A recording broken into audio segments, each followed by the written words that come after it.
Hey, Nick. Hey, Tys. How are you, man? Oh, I'm good, buddy. That's excellent. I'm really good. Well, we're back. It's another episode of Nick, Tys and Videotape. Yeah. I'm going to put it out there. Is it episode 30? Episode 30. Episode number 30. Number 30. We've turned 30, We have Tys. turned 30. You know, we've got hair in weird places. You're starting We've to lost hair realize in we've weird lost places. hair. Is more to the point, I think. Exactly. But yeah, we're a little bit older. We are a little bit older. Are we wiser? Not yet. No, Not yet. not just yet. Give it Not a couple just of yet. years. What a milestone it is. I know. And to bring in that milestone, we're doing a Spielberg, but We not are. what you think. No, not the Spielberg that you all think we'd talk about. No. That we're not going strange to hit Indiana Spielberg. Jones or No. E.T. No, none of those. Get stuffed. We're That's not all- even doing Always. No, man, that's all too... No, that's a little... They're all a little too mainstream for us. We're hitting the hipster We're market hitting some on this weird one. vein. Yeah. Yep. It's going to come out. We're going to do War of the Worlds. 2005's 2005. remake of War of the Worlds. I don't think it's a Interesting remake. I think you see this movie as a re-imaging. It's it's like King Kong. Yeah. Do you know what I mean? We might talk about this a little bit later. Okay, fair then enough. This is that's gonna an spiral interesting, that's an into- interesting conversation, and I would like to bring that up because maybe there's not a whole lot else to talk about. So that's something that would be useful. enough. Hey, Nick, why don't you tell people where they can find us, Well, buddy? ladies and gentlemen, you can find us where all good podcasts are sold. That's on the iTunes, which is the main one, where you can It is. rate, review, subscribe. Subscribe, That's the word the I was one. looking for.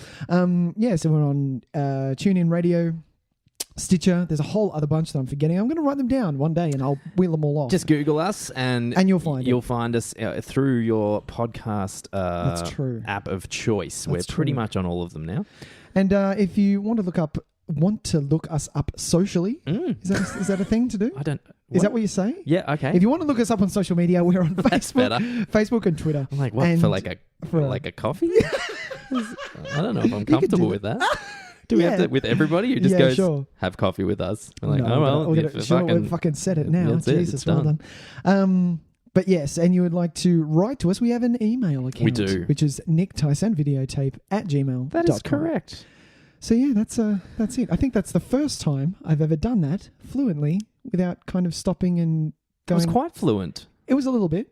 It was lovely. Episode 30, we got there. Episode 30 took me a while. You've had 29 I've goes had at it. 29 goes Well, at not it. quite. I had a few goes. You at had it. a few go- you and we did. all saw how difficult that was because I made a fucking meal of those things. It was great. I loved it. So before we move on, a little bit of news. Oh, news. Well, not really news, but just a little little, bit. just in case anyone is in Victoria listening to this show, which I believe is quite a few. Or Melbourne. Melbourne specifically is Yeah. quite a large portion of our audience. But we're going to be at the Melbourne Movie Market on the 26th. 26th? I can't say it today. Wow, Can you say it? 26th. Thank you. There you go. Of August at the Astor Theatre in St Kilda. One of my favourite cinemas. We're just going to be like, we don't have like a stall or anything there, No. but we're going to be there. We're going to be there. kind of walking around, talking to people, introducing the show to a wider audience of people. So if you Sure. do happen to listen and you are heading towards that movie market on the 26th, Or are in that area or and in want to say that hi. area and want to come down and say hi, please drop down. We would absolutely, it would make my day if someone came up and went, hey man, I'll listen to the show. It's really great. It would make my day if someone went, Tyson, I really did.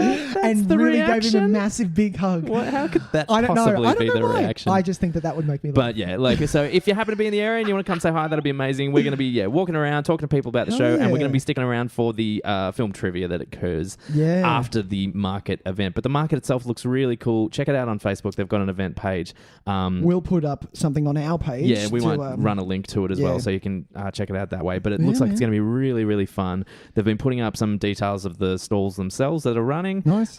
Just some of the coolest stuff. Like there's a guy running a horror movie vinyl store, which just sounds fucking amazing. Yep. Vinyl soundtracks for horror movies, and they look like they're yeah. all kind of original pressings or like special edition pressings. Oh, okay, so nice. they look really Jeez, cool. One today was a person who runs like a culty kind of jewelry store who has Twin Peaks inspired earrings. Oh, This is the kind of shit you're going to be getting at the movie market. There are a lot of Twin Peaks fans out there. There are a lot of Twin Peaks fans. So I reckon if you're even a passing fan in like cult horror, that kind of genre cinema, I think you're going to have a good time. Memorabilia? Or memorabilia of any sort, which I am just a bit obsessed with. Chances are I'm going to come home with a couple $100 worth of random shit. If he's got a Nightmare on Elm Street vinyl, I'm going to have to buy that. Yeah. Pretty tasty, wouldn't very it? tasty. So yeah, we'll hopefully see some of you fans Come there. up and say hi. Please do. If you don't know who we are, We may have T-shirts We on. might. We'll see how we We'll go. see how we go. Otherwise, we'll post a picture of us or something. I don't know. We'll figure something We'll out. figure something out. We'll figure it out. Hey, Yeah. anyway, hey Nick, let's talk some Let's talk trailers. Trailers. Everybody's talking Trailers.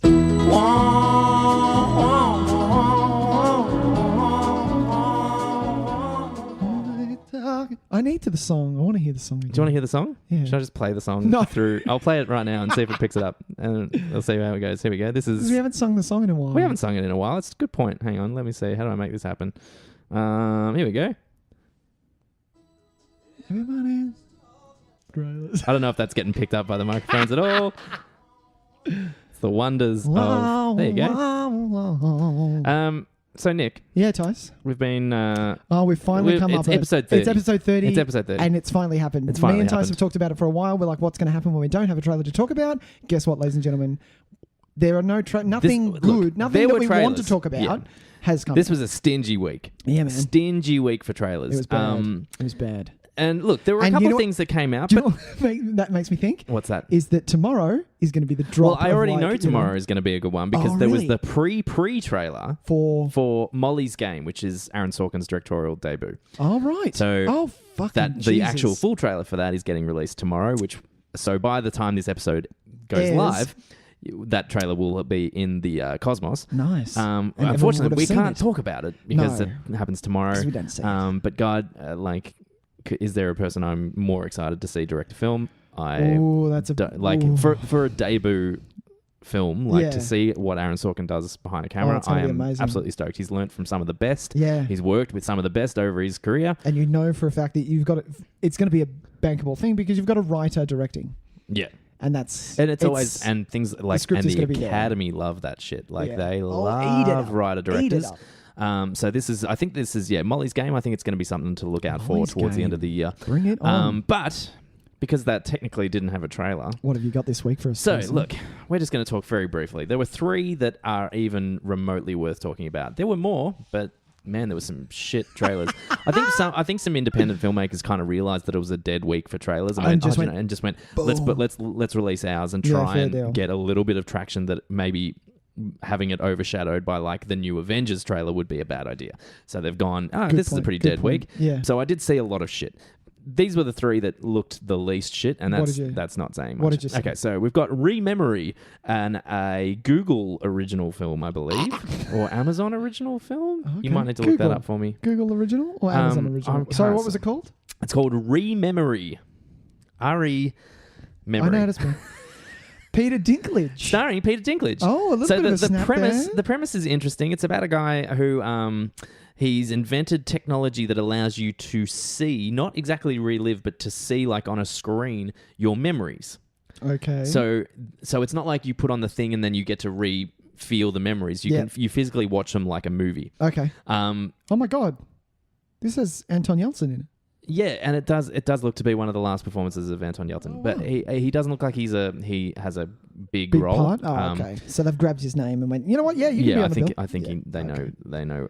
It's all right. Peter Dinklage, though, leading a And film. look, it's an interesting choice of leading actor because there's nothing. It doesn't look like it's the kind of movie that they went, we've written the role for Dinklage. or even for someone of that stature. Sure. And then gone, let's get Dinklage because he's the fucking best. Yeah. I think they've actually cast him regardless of that, and that's kind of Which interesting. is fucking awesome. Yeah, so look, should be. but it's kind of it's a really interesting choice for a filmmaker to kind of go, no, it might actually even work better, or it might make it more interesting, or just bring something to it because that we hadn't thought of. or bring something that I haven't thought of. So that's kind of interesting. That's awesome. Other than that, though, it looks kind of. It's a movie. Straight to DVD. It's a big time straight to DVD. It's a movie that is basically existing on its premise alone. Yeah. And fair deal. That's okay. Give it a crack. Well, look, I mean, something happens. The inventor of the machine dies, but perhaps is killed by his memory. Jesus Christ. Because there's little bits in the trailer where they talk about how there's gunshots. Yeah. In the they find bullet holes in the wall behind the guy, but he has no bullet wounds. Right. but is dead. And So hang stuff on a minute. Like, So, like the all this- machine, you can see your memories. something like Something that. like yeah. that. You put on a thing. Yeah. You put on like a thing over that connects to your temples, and then you watch on this fancy futuristic screen, which is just a bit of glass. Just a tablet. Yeah, no, not even. It's Oh, like not even. it's real fancy. Right. So it's like a bit of glass connected to something else, okay. and it shows you your memories. I think. And yeah, so one of them maybe. So you can't go forward into your memories at all? I don't know. Okay. I don't know. We'll find out. Interesting. I don't know. So there's not a Okay. lot going on there. Okay, It's a premise that could potentially have legs, but who knows? The trailer didn't really do much for me. Re-memory. The next one we're going to talk about is the Florida Project, which is a really kind of cute looking movie. Yeah. Directed by the guy who made the film Tangerine from a couple of years ago. I don't even remember that. It had a big deal about it because it was one of the first films. Well, I don't think it was the first film ever released in this format, but it was the first one people took seriously. Yep. Entirely filmed on an iPhone. Right. Okay. And it was to do with transgender people, I believe. Tangerine was? Yeah, I believe the main character was a Okay. transgender. And so it's ran the festival circuits and got quite a lot of good reviews and good raps in that. Awesome. So we have the follow-up here, which looks to be a really kind of interesting choice again. It's basically it's about a kid. Like, it's a movie about, like, and she looks like about a maybe 5 or 6 year old kid. Yeah. And her friends hanging out in like a Florida hotel, motel kind of thing. Oh, so like a pink with... Oh, I know what you're talking about. Yeah. And the motel appears to be run by Willem Dafoe. Okay. But it looks to be more focused on the kids themselves. Oh, okay. And the kid looks charming as fuck, like just gorgeous. She's well cast. just got one of those faces that you're just like, oh man, that kid's fucking kid's adorable. And she's delivering I love dialogue that really shit. well, and Yeah. like I had a good giggle. So yeah, that's probably the closest thing to a good trailer I saw out of these three. Nice. Maybe worthwhile. It'll be 3. based. What was the third? There's one more Oh, coming. right, one more. Yeah. It's based entirely on the reviews. We'll see how it goes, but I don't know. Cool. I think the other one's got me more. The memory one. Yeah, but you know what? I reckon I'll never watch that movie. Like, never. I reckon if I stumble across Don't you Florida love that? Project, Don't you- I might be like, yeah, do you know what? I might be in the mood for something like this. Yeah. That re-memory thing, I'm never going to watch. Never gonna watch. No, because it's kind of like, okay, so it's a sci-fi concept. Sure. Do you remember? It reminds me of. Remember Final Cut with Robin Williams? Do you remember that? It was a movie Yes, where I do remember he that. was Did that have a different title? No, it didn't have a different title. No? I'm also thinking of the fact because it looks exactly the same cover Yeah. as The Night Listener. Yes. Remember when they were trying to make Robin Williams like a creepy character? Like, I think he did it well, to be honest. he did 1 hour photo in very 1 well, hour but they photo, all tried to yeah. cash in on it. They did, yeah. Everyone did. But no, Final Cut was he was like a mortuary guy who the whole world has once you get born, you get a memory implanted chip into your head. And then once you die, this person comes... You haven't seen this? No. So... I know the cover, but I'm just kind of like, this is not at all what I thought this movie was. So once you die, a person of Robin Williams' job comes to your house, takes the memory chip out. He's only allowed because it's a special suitcase that does it. Yeah. With the computer in it. Right. Puts the chip in and then makes basically a montage of your life to play at your funeral. Oh. That's what it's for, right? But you see everything of people's lives. It's so cute because that would fuck you up. Yeah, it really does. So there's bits of memory. So he cuts out, like, there's bits where he says, okay, on the toilet. So cut all that out. Yeah. Sleeping, cut that out. All of these things. And yeah, you can bring up like teenage angst and there's a sex section and yeah, it's all of this stuff. And of course it becomes a murder mystery because someone gets murdered and they have to find out who done it via their memory. Is this a good movie? I didn't mind it. That's a great premise. It's a really good premise. Unfortunately, I feel that it's got the good premise, Tys. It's just that the script isn't rock solid. Yeah, okay. So I'm interested though, because that was one I always just saw as a cover and was just like, what is this? What is this shit? Yeah, exactly. Robin Williams, Jim Caviezel, Jim Caviezel. Jim Caviezel. Jim, the guy from the first one. Yeah. I like Jim Caviezel a lot. There you go. Where has Jim Caviezel gone? He's doing a TV I feel show? like he's on a TV show at the moment, isn't he? Come on, you stupid computer. He was in Escape Plan. Prison of Interest? Oh, yeah. Person of Interest. That's because I just said Nicholas. Escape Plan, so you had prison in your head. Person of Interest. That's what he's Is that show still going? No, I finished last year. The Ballad of Lefty Brown, whatever the fuck that is. I love when you look this shit up on IMDb and you're like, what the fuck is this? The Ballad of Lefty Brown. That sounds good. It's a Western. Oh, is it? Yeah, he's sick. doing I love nothing. Westerns. He's done nothing. The last thing I saw him in was, he was in Escape Plan. That's what I just said. He was in Escape Plan. Oh, right, you just said that. He was the warden in Escape Plan. Yeah. Shows how much Nick listens. He was good. He was good. Cool. All right, and the last thing. Yeah, last trailer. The last trailer. Go for it. It was called Shot Caller. Ooh. Now, it's got Nikolai Coster-Waldau in it from Game of Thrones, Jamie Lannister. Love him. Yeah. I'm trying to think. I know I've seen him in something that I liked away from Game of Thrones. He was in Mama. He was in The World's End for like a split second. He was okay in Oblivion. There was something recently that he was in that I found him quite watchable. Now I wonder what that was. Gods of Egypt. It was Gods of Egypt. Was it Gods of Egypt? Yeah, you're really? right. Yeah, I'm a mild defender of that film. I didn't find it anywhere near as bad as a lot of people said it was. A mild defender. Mild defender. Oh my god, it's by Alex Proyas. Yeah, I need to see this. Yeah. It's not good, but it's not the train wreck dumpster fire that Alex it was Proyas. called. Yeah, he hasn't made a good movie in a while. Knowing's real bad. I did not like Knowing at all. As if that's going to be good. Anyway, it's some movie called Shot Caller, and it's about a guy who goes into prison. Right. He gets, I think he gets convicted for manslaughter because it shows at the start of the trailer that he's driving a car that has an accident and the passenger dies. Okay. Right? The back passenger dies. And he seems like a normal, nice dude. But while he's in prison, the tagline of the movie is something like some criminals are made inside prison. Ooh. So it's basically he goes from this nice family man to while he's in prison turning into like a full hard ass scumbag. And then all of a sudden fucking yeah,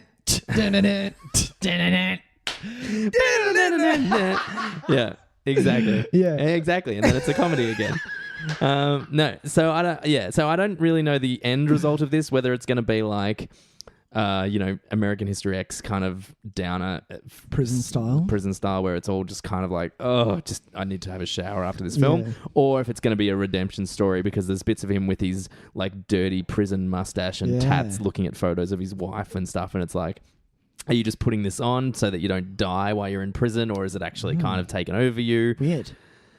Whatever, man. Whatever. Do you know what? And I feel bad saying it, but these are trailers for films that it's like, it's going to take at least 2 or 3 different people to say, definitely watch these films for me to watch them, I think. And I will watch anything. I say this a million times. I will watch anything, but it sometimes takes a few more than one person to say, hey, you should watch this movie. It takes like 2 or 3. Which is funny because if too many people say that, Tyson, I also go, hey, do you want to know? Can you just fucking calm down? I'll watch it when I'm damn well ready. Because I'm exactly the same as Tyson.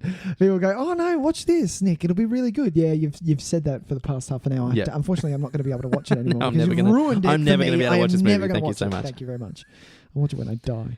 Is there anything you saw that you want to even briefly mention? Literally nothing. Literally nothing worth talking about. No, I don't think. Let me just quick squizzer. No, look, I mean, because I don't think there is. It was a rough week. There was something called Demon Hunter, which looks. I watched like I could have I made that. Birth of the Dragon. Is that the Bruce Lee? Yeah, I watched that. Yeah, this is, and it just came up with the.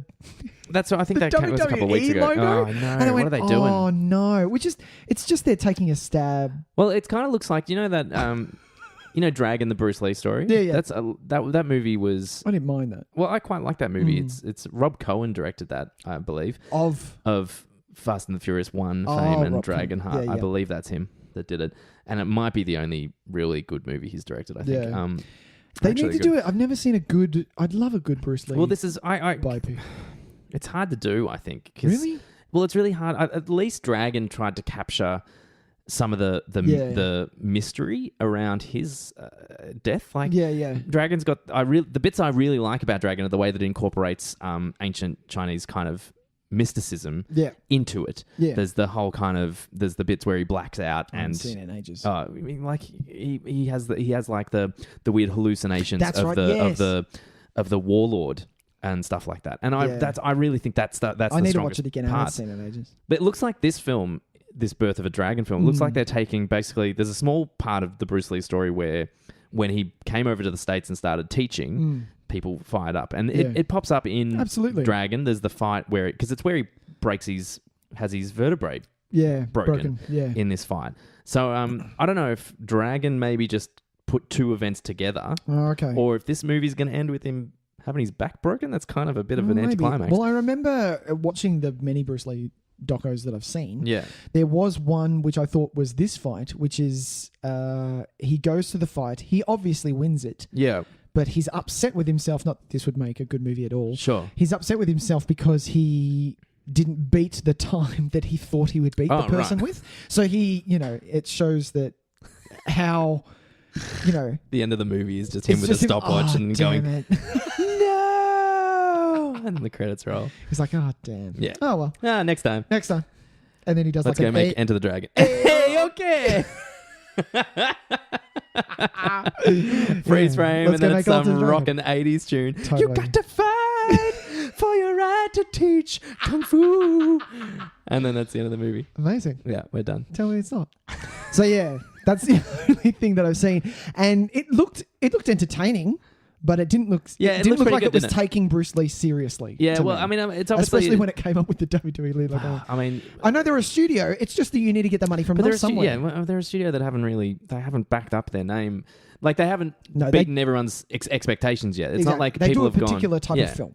Yeah, which no is one, straight no to one has DVD. seen a WWE film and gone, holy shit, that was a really great fucking movie. It's exactly what you think it is. Yeah, it's exactly what you think it is. Anyway, yeah, but I am interested in that because Yeah. I do like Bruce Lee related stuff. I find Yeah. I find him as a personality just fascinating.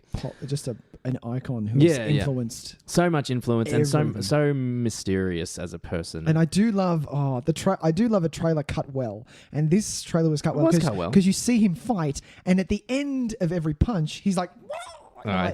oh, that's quite good. I mean, do like and there's that. certain things you've got to get right about Bruce Lee. And Exactly. it seems like they've gotten those kind of things right about him. All right, well, that's going to do that. That's it. That's it for trailers. Talking trailers. Hopefully next week we have a lot more. I think there's going to be a few big ones next week. I'm feeling in my waters. Feeling it in your waters. Well, that's it. You have a bad week, and That's true. It means, And then, it means that they're saving them up. Exactly. And then you just have a flood of them. And then an and then we don't know absolute what to flood. talk about. That's it. And we've got too many to talk about. Yeah. What did you watch this week, Nick? What did I watch? Yeah. Well, I pushed because I didn't want it to be another Nick Does West Wing, which is just amazing. Which, if we're doing our... Yeah, don't worry about that. So I pushed to watch one, and this is one I wanted to watch for a while. It was 2016's... it caught my eye, the trailer. It's called White Girl. Yeah. Maybe. So first time director, I've seen this Elizabeth trailer. Wood. First time she's writer-director. Yeah. And hang on a minute. Very good. Sorry about that.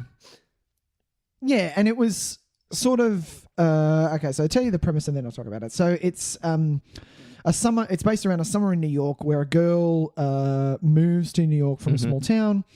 She's going to college in New York, and she falls for a guy who sells drugs.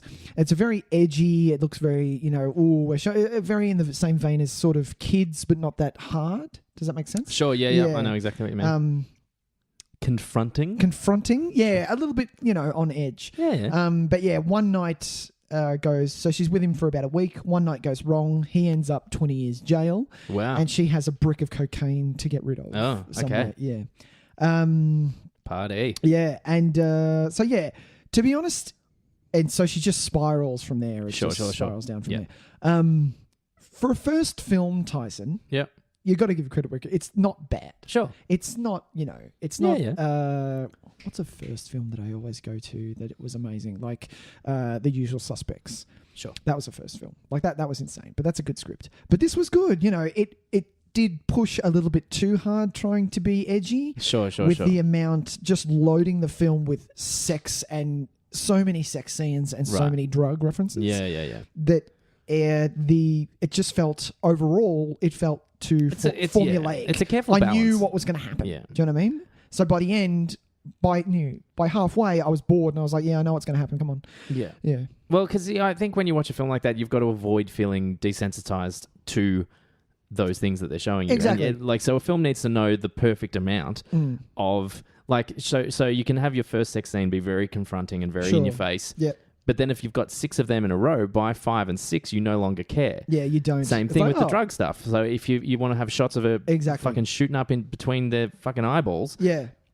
First time you do that, it's very confronting, and then third or fourth time it loses its sting. it loses So its you've luster. kind of there's a perfect balance for that kind Exactly, of stuff. yeah. You can't So just you go, it's need- going to be hardcore for Exactly. 2 hours. So Because you need just that check balance with story, and unfortunately, it didn't really have Sure, that. sure. The characters were a little bit weak, not great. The guy who plays the drug dealer.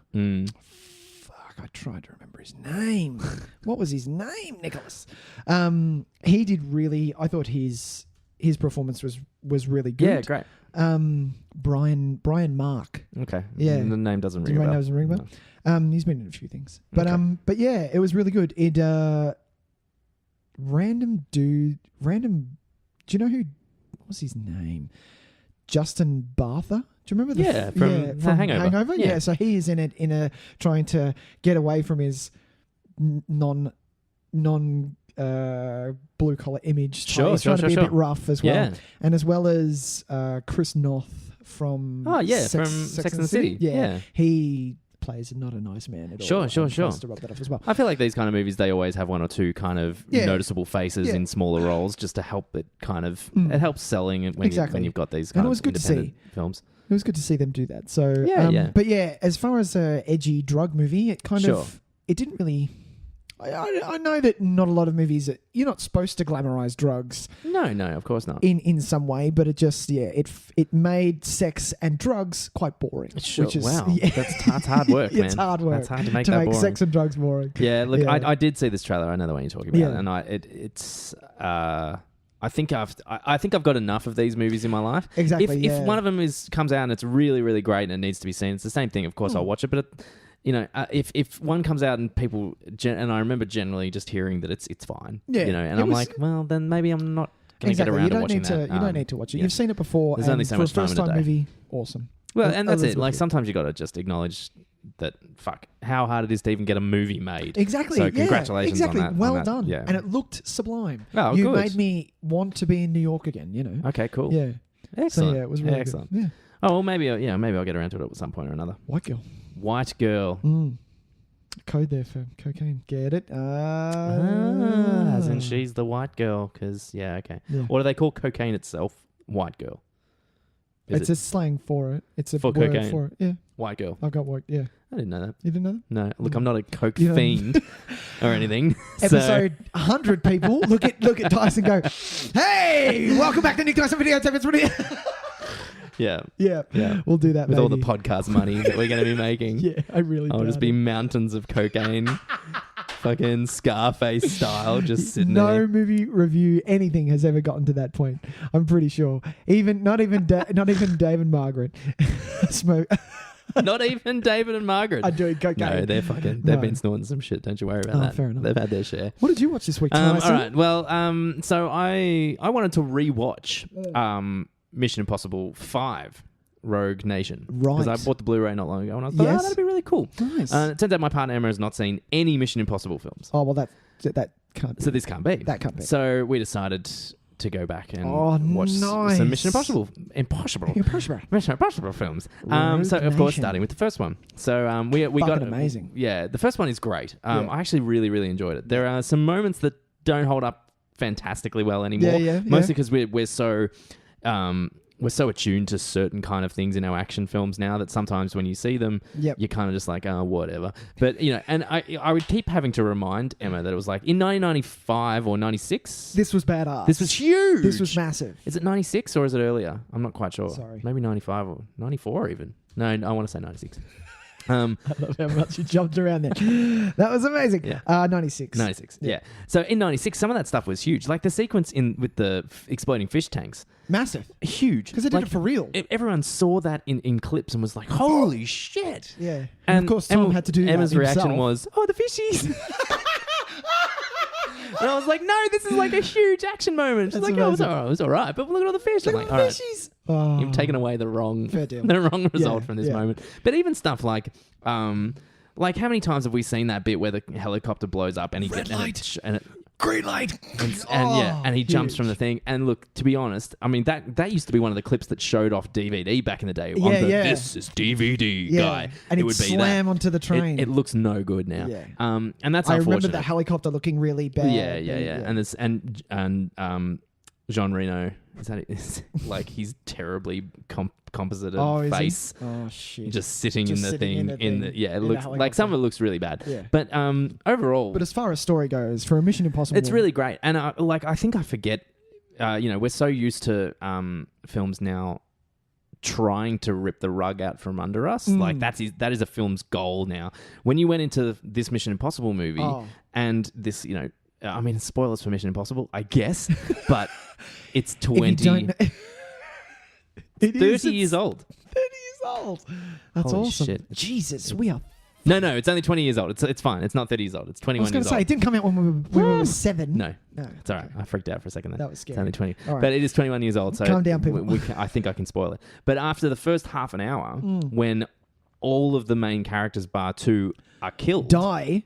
Oh. You're like, what kind of movie is this now? This is a film that literally was ripping the rug out from under your feet. Yeah. And that's huge for that day. And I think it's such a De Palma thing to do as well, to just be like, yeah, I'll make a big fucking blockbuster, but I'm making a De Palma movie because it is a De Palma movie. Yeah, it is. It's so awesome. The angles, the way he shoots, like he lets the tension just fucking sit there. He milks it out Just of these sit scenes. there, Like speaking of the one with the fish tanks, it's such a great scene. Everyone's shot from really low, and their faces are all really and over the something's top, obscure, and there's all, and he so uses beautiful. the split focus thing like all the time. So beautiful. Every fucking shot has some kind of split focus in it and stuff like that. And he's so good at that. Like, and I like that I noticed this time just how they kind of, and it's because how much I noticed the opposite of this in number 2. They kind of try and bring some 60s influences into absolutely. it. Like they've all got the big grey The trench coats and stuff. Yeah. And it like even the setting is a little.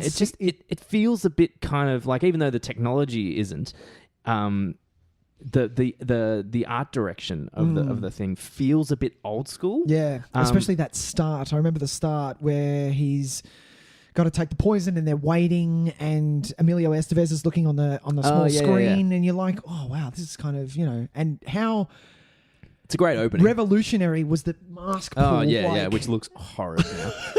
Looks awful. They got it in the second one. It looks better. Yeah, I mean, it gets better as they go. And by exactly, I think number 3 they have one mask pull. He doesn't do it in 4 or 5. No, he doesn't do it in 4 or 5. They That's lose sad. it because they need to. They've got to bring it back. They need to change it up. But number 6, he's got to do a mask pull. Because to me, now I own all of these, I believe, Me too, apart from Rogue Nation. I've seen Rogue Nation, but I don't own it. What's the one before that? Ghost Protes.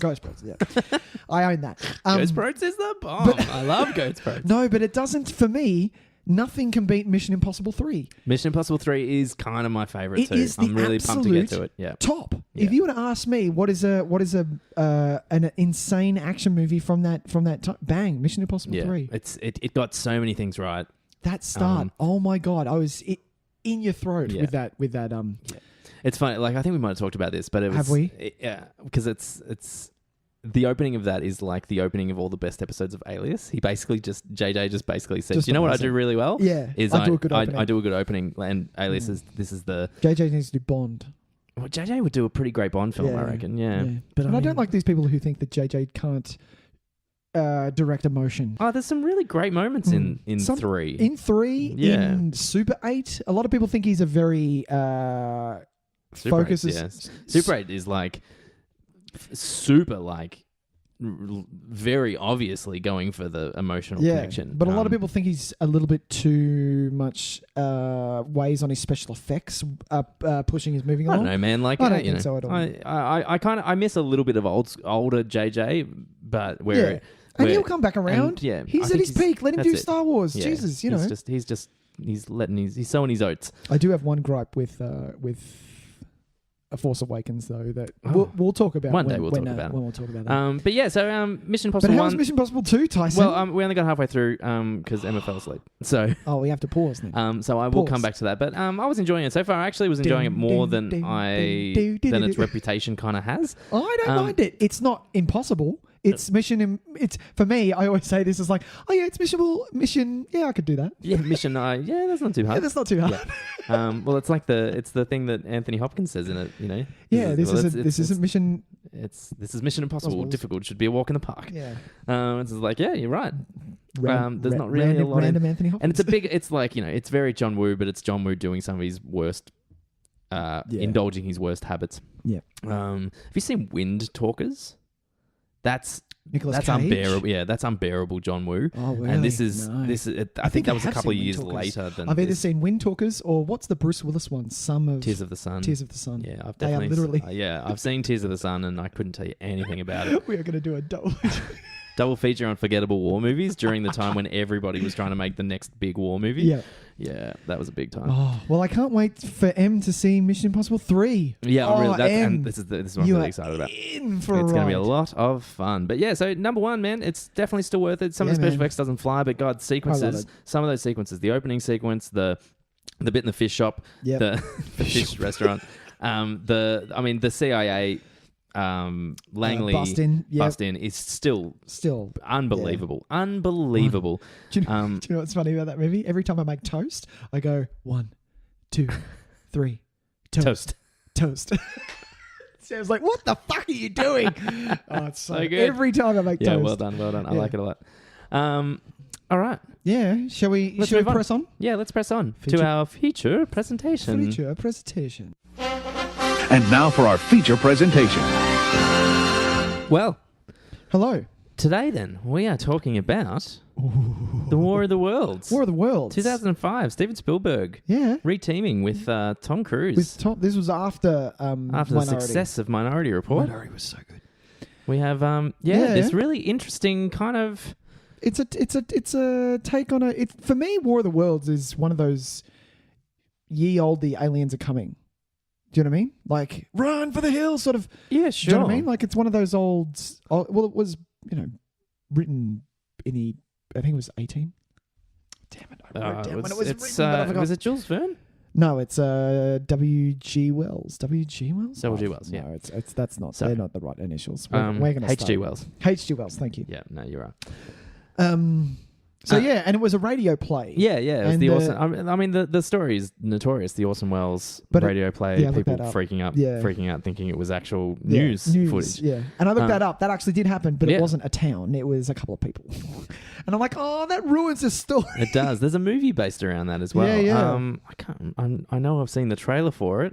Broadcast news. No. Network. No. Yeah, I remember Yeah. seeing the trailer. It's actually coming out soon, I believe. What? Yeah, a Oh, it's a movie new about movie. a town. A movie about a town that over here, like that, are listening to the War of the The War of Worlds the Worlds. And oh, that's freak good. out, and it Make a becomes movie about that. That's awesome. Yeah, they kind of rally together Make a to. movie about a rumor. Yeah, my God, that's a real thing. I know that's a real Yeah, thing. yeah. I did not dream this because if I dreamt it, it's a great idea, and I need to write it down straight away. Yes, you do. I believe it's it's got someone in it. Okay. Like an Aubrey Plaza, but Oh, not quite. God. I know you don't like Aubrey Plaza. I'm a big fan. But anyway, But War of yeah, the Worlds. War of the Worlds. Nick, we discussed last week that there may be slight differing opinions on this one. There is. There still are? Okay. Well, let's put it out there. The differing opinions was I'm quite a big fan of this You're film. a big fan of this film. Last week you said that you weren't You the own greatest this fan. film. I do own and this film. Yeah. I didn't like it, and Sure. I do stand by it. You do still stand by it. But the thing is, for that first 45 minutes, I was in. I was ready to go. It was awesome. It was a movie that waiting to fail. When I do was you like, check come out? on. When do you think it jumps the shark, for want of a better phrase? Oh, we're jumping a bit. Well, I think that's a good. You want me to jump that's a in? good Yeah, turning you wanna point jump because in? then we can discuss Yeah, fair deal. what works and then what doesn't from that Okay, point. well, the first act for me goes right up until Robbie, Justin Chetwin's character, fucks off. Wow, that's the entire first act. That's the entire first act. The second act, which is Tim Robbins, and then the third act is way too short. Yeah, it's a big first act. We're all running. We're all scared. We're fleeing for the hills. I agree. Because it's essentially I agree, the but same- let's move. I chuck an extra. I move everything down one. Like I reckon Act 1 finishes at the mum and dad's house. Right. Act 2 finishes with Chatwin fucking off, off. and then them running into Oh, Tim and then Robbins. Act 3 and Act 3 is is- Tim Robbins into the alien Right, escape okay. into the finale. Oh, that makes more sense. But yeah, So yeah, we're It's- similar in view. So you reckon you would say that until Tim Robbins? Do you reckon? yeah, right up until the boy leaves. Sure. And he leaves for I'm going to get to that later. He leaves for the most stupidest reasons. Yeah, look, he's a terribly written character. Yeah, There's not even I don't even have that's good that you see some a faults. qualm about that at all. But he doesn't. He's a blip in this movie for me, so I don't really care. But I feel that this movie could have been saved had the Tim Robbins section just been have a little bit of Tim Robbins. I'm not saying don't have him. Sure. Have that little bit. See the red root. Go for all that stuff. Yep. Have the eye come in. The snake eye come in. Once that's done, get the fuck out. Sure. You don't need the aliens coming in. You don't need to see these aliens. I don't like that we see them. Sure. And you don't need the killing of Tim Robbins. Spoilers for War of the Worlds. War of the Worlds. You don't need that at all. Okay. You need what you need is the reason that the tripods are going down. Mm-hmm. You need that. I feel like we've jumped right to the end. That's okay. We'll go back. You need the reason, or you need to see the world and what it's become, because it needs to be a war of the worlds. Sure. But also you need to see the tripods being affected by the flu and then them going down and all. Sure. That needs to be a lot longer. So it's legitimately just the actual plot choices that kind of bring you out of this film. Yeah. Yeah, fair enough. Is. All right, it really is, yeah. Because I was in all the way. Yeah, well, let's go back to the stuff that we agree on. Yeah, go for it. For starters, narrated by Morgan Freeman. Well, I mean, that's always 10 points, isn't You're it? fucking then 10 points right there, yeah, bang. You're laughing. And Golden. he does that so well. And those opening paragraphs of the story itself are really beautiful. Kind of get the hairs on your arm standing up. Yeah, I like it. It's really nicely written. Yeah. The bit that changes it where they turned their attention upon us or whatever. Yeah. It's really kind of they got the fact that he says that they got jealous of us. They were envious. Sorry, it was envious. The word is envious, and I'm like, Jesus, that's a bit. It does. It paints. Sinister. It is. It paints a really, detailed kind of view of these people, these aliens. Even though they're not necessarily given character through the film, because that's not really, and not any of these movies ever do. Like you look at Independence Day or something, there's none of that. Yeah. It's just a nice little touch that just kind of. You're dealing. It brings you in to let you know that you're dealing with slightly more mature. Yeah, complicated ideals Absolutely. that something like Independence Day maybe didn't have. But yeah, it's a great way to start. Works really well and taken directly from the book. Aside from a few kind of updating it to the 20th century as opposed to the 19th century and stuff like that, which is so awesome. Which obviously is necessary. And so but it's such beautiful evocative writing. I really like it. And I don't know whether the score, which is obviously by John Williams. Sure. Was very reminiscent of because what was your first War of the Worlds experience? Was it this? Yeah, no, I've heard the soundtrack, the album, the LP album. So that's what I grew up on. My dad played that quite a bit, so which is great. It's really cool. The artwork is burned into my. I know brain. that artwork really well. Yeah, it's great. But I've never seen the is it 50s or 60s? Yeah, it's 50s. Yeah, I've never seen that one. I've never seen that one either. And but yeah, I quite like the concept album of the musical, I guess you can call it. It's very cool, really interesting stuff. Yeah. So just having that. I feel that was John Williams is kind of he's pulling that orchestra feel into it. Look, it sounds very outer spacey, for want of a better word phrase. Like it's got that quality to it. It feels very kind of foreign, not like foreign, like from Istanbul. I mean foreign, like as in there's no choices that kind of are clashy. Totally. And I also like that it's kind of sparsely used. For the first fucking half an hour or so, there's barely a note of score. Yeah, and it's really effective. And it's only it's usually backed up after the which and then elements of score kind of kick in. It's almost like it's what jump starts it and gets it going. And I think that's really clever usage. So for people who don't know, the sound that we just made is the sound that sounds when the aliens are coming. Yeah. Which is probably the first instance of something like the Inception horn. The Inception horns, yeah. It's because it had the same effect, and I remember I saw this at the cinema. I was really excited for this. That was loud, like it was really beyond loud. Good. And that's how I love it. Really great. And I mean, so 2005. it kind of did lead into some of these other, it becoming the big trope that it yeah. was, the Inception horn trope. And Hans Zimmer kind of taking that and running Well, with I it. actually didn't notice this was John Williams until I checked. There's not a lot in this score that kind of leads me to think it is John Williams, of course not. which is partly the reason why he's such a fucking genius, is because he is so versatile. Yeah.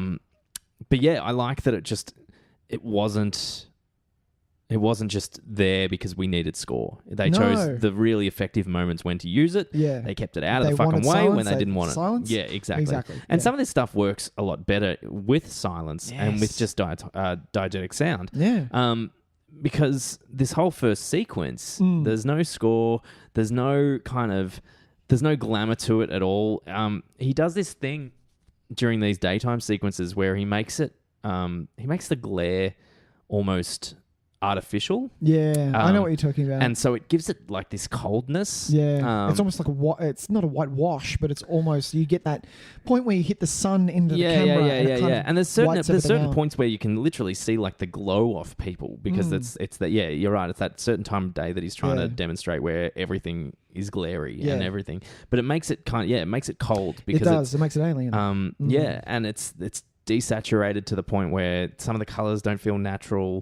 And then we get this opening sequence that is just incredibly effective. Like the first appearance of the aliens is probably the best of this sort of thing I reckon I've seen. The tripods. Yeah. Like as Coming far as out like of our first attack of all this stuff. Like obviously the Independence Day one is notorious because it was unexpected, but we knew what we're getting for this. Like there's none of that kind of. But that's the thing. Like I hate. Imagine.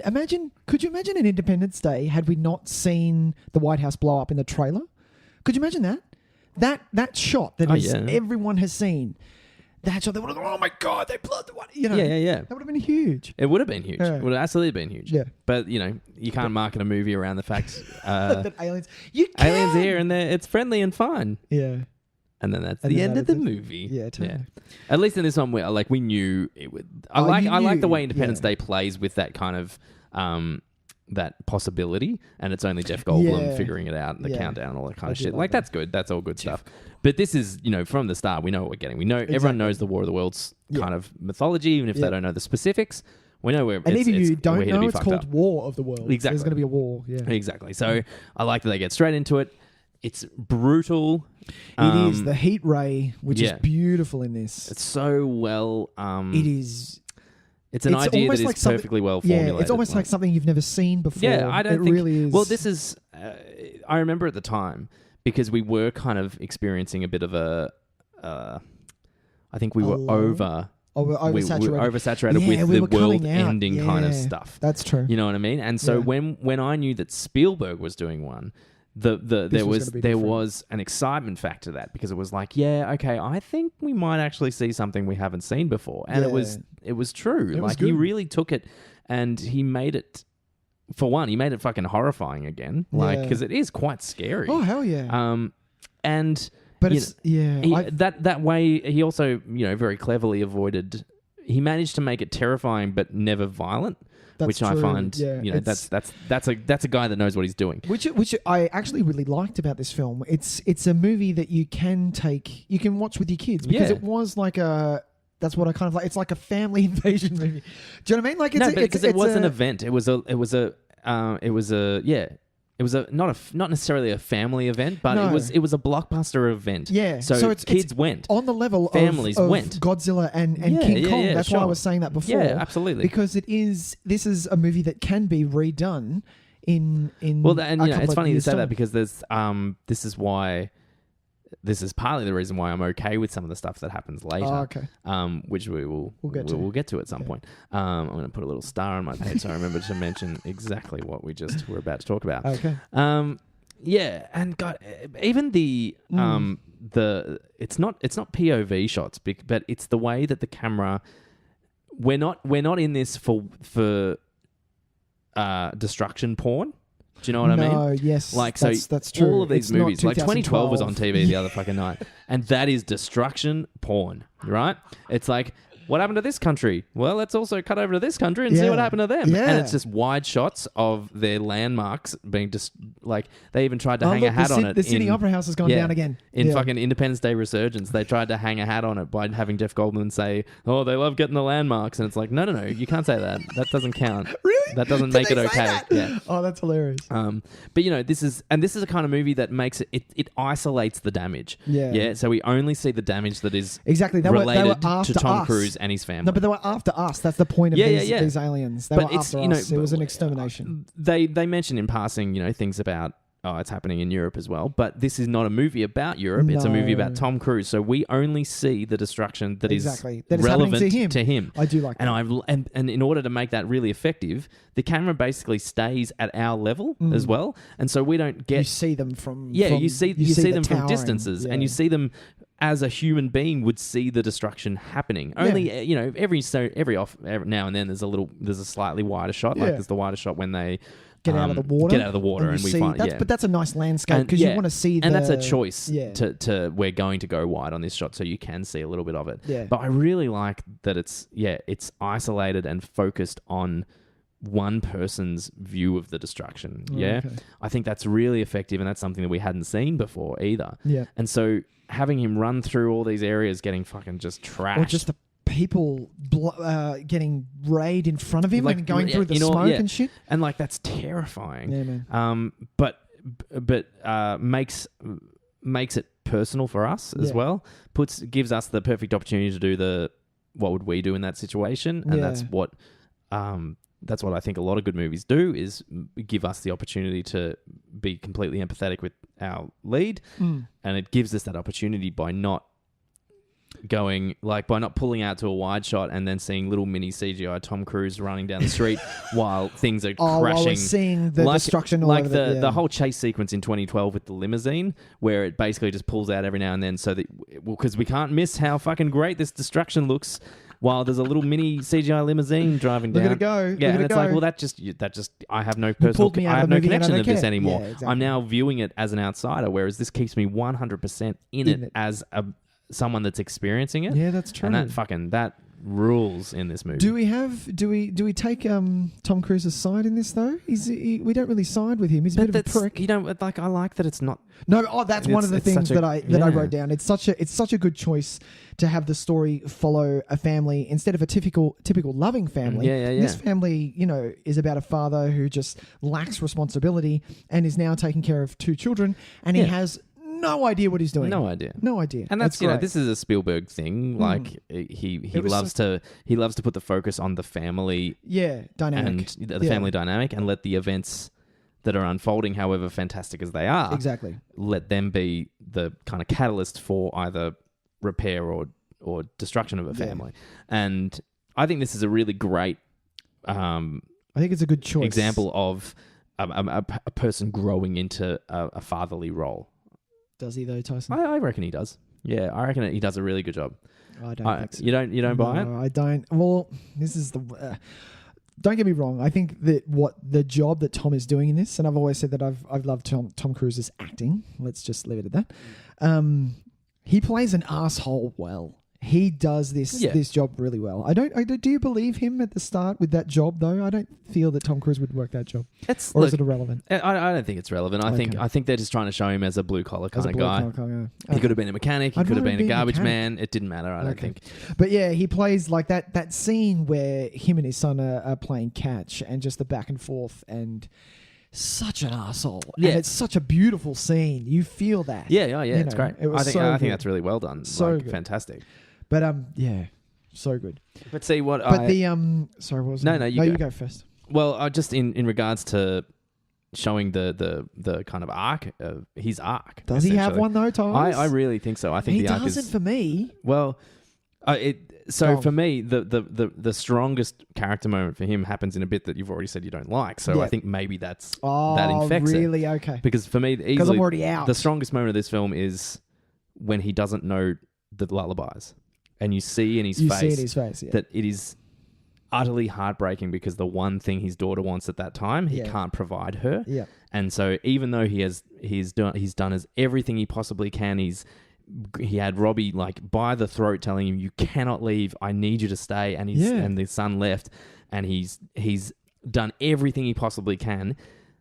He still can't be their dad, and that was heartbreaking to me. And I think he really sold that. And so I think although I think there's problems with the Tim Robbins section maybe in theory. I think in execution, I get over some of those problems because it contains some of the strongest character moments for me. Yeah, because even with you saying that you don't like that he has to beat Tim Robbins to death, and I agree, I think there might have been I don't know if there's a better way to handle what they were trying to do. Yeah. But I see where you're coming from. I knew what their goal was to show that Tom had to step up and be the father to protect his daughter. I think it's even more than that. I think it's even more about there was a for what? Okay, so I've got my little asterisk here. So let's talk about it now. Okay. For a film that is pitched as like an event film for the whole family has to see. Sure. The event is second. It's very bleak. It's got a very okay. It has a very but that's very non-blockbuster view of humanity. Yeah, there are a couple of moments where it kind of betrays that. Like, I actually really like that this movie is so bleak. Yeah. Like that whole sequence with people turning to dust, and the bit where they say what's on you, and he basically has human remains on him is really fucked up. The bleakness of the fact that humans are fucking assholes in this film. Yeah, the car versus mob scene. And it's the horror movie mentality that pops up. It's a great scene. I think it's really great. But this is like it runs through all the best horror films. We talked about this when we talked about Dawn of the Dead. Yeah, the zombies are almost secondary. Exactly, to the assholes of the world. It becomes the humans that are the real fucking damage. Yeah, and I think this is a good example of that. Is that Spielberg was like, "Oh, I can be bleak enough in this film to allow that to happen, to allow a 10-minute scene or 10 to 15-minute scene of basically just two guys with different ideologies, and knowing that one has to make the ultimate choice, otherwise it is the life of him and his daughter." Right. And I think it works really well. Okay. I love it, but I can see why it doesn't. Like, I can honestly see why it doesn't, because and this is even when Emma was like, "What are you watching?" And I said War of the Worlds, and she's like, "I fucking hate that bit with Tim Robbins." Like, everyone it's a collective thing that it's like it's the bit that brings the movie to the standstill. It does. But for me, it happens just before that. It's Robbie, and Robbie's character has many flaws, and Robbie's whole bit is could be lifted out of this film. I forget he's in it. For me, it's always been about Dakota Fanning and Tom Cruise. Yeah, Dakota Fanning, who is stunning in this film. Like, it's so good. I've written down, seriously, an acting prodigy. But this is a prodigy. Because everyone was always like, "Oh, Dakota Fanning, she's going to be the greatest thing in the world." But I think people don't acknowledge that she was fucking amazing. She's insanely awesome. She has none of the problems that any other child actor has. No. The fact that she's like, in some scenes, she's... What did I write down? Emotional, and just knowing how to deliver a line with the emotion on the right line. Yeah. That is hard. It's hard, man. It takes a kind of worldly appreciation of certain things. You have to be quite, you said it right, worldly. You have to have lived quite a while to know what you're doing. And so the fact that she hasn't proves that just her acting instincts are so strong. Yeah. I'm like, let her get past her awkward kind of doing Twilight teen fades, to early, like whatever she is now. I feel like she's probably about 20 now. 20s-ish. Yeah, sure. Let's let her get past that, and then because I think she's incredibly talented. Dakota Fanning. Yeah, but God, she's just so strong in this, and so good. Justin Chatwin, for me, just lifts right out. Yeah. I think they have nice moments together. I like there are some good scenes not with him and Tom Cruise. They never have a good scene together at all. It's with him and Dakota Fanning. They have some lovely kind of sibling kind of bonds. But for me, so when that moment with him happens, for me, it doesn't ruin the film, because at no point has he really even affected the film for me. Do you know what I mean? Okay. I basically lift him out of the film, and so like, I acknowledge that it's awful. Yeah, the only reason that it affects me is because of the ending of this film. Because so this is where I have major beef, and the lifting point is this. So it's the Where are we going? So I don't mind his character. The teen angst thing is a little bit cliche, the stealing of the car and all that bullshit. No, I just think he's badly written. I don't mind him. I just think he's badly written. Okay. And I don't get his motivations are very weak. I do like that he takes care of Rachel sort of thing. Yeah. He kind of has to. But yeah, going to C in air quotation marks, because that's what he says, of that being his motivation to go over the line of the military fighting. Yeah. It's just so weak and so stupid. Well, I feel like that's his explanation for his. I feel like he feels worthless and he feels like he can't. Because to me, I get it. He feels like he needs to help. He needs to do something. Yeah, Which I feel like he's got that kind of thing. But I would rather, written properly, have him be a kid who's first year academy in the army or whatever. Have some background so that he can't just jump in. And it doesn't matter anyway, because once he passes that line, that entire field gets fucking napalmed. And there is no way that kid is alive. Look, no way. But the thing is, the reason that it doesn't work for me and his character is the catapult for that is because at the ending, when you're supposed to not side with Tom Cruise, but see what he's been through, have him be a bit more redeemed as a father. His son comes out and he calls him dad. Yeah, look. And all the way through the movie, he has called him Ray. Yes, so there's no reason for him to say that. So that's no reason. Look, the only reason I can think of is that he I guess he calls him dad because he was able to bring his sister back home, so he was able to man up and be. But look, that last scene does not work, and it to me it betrays everything that Spielberg has attempted to do in this film so far. Because he has made it.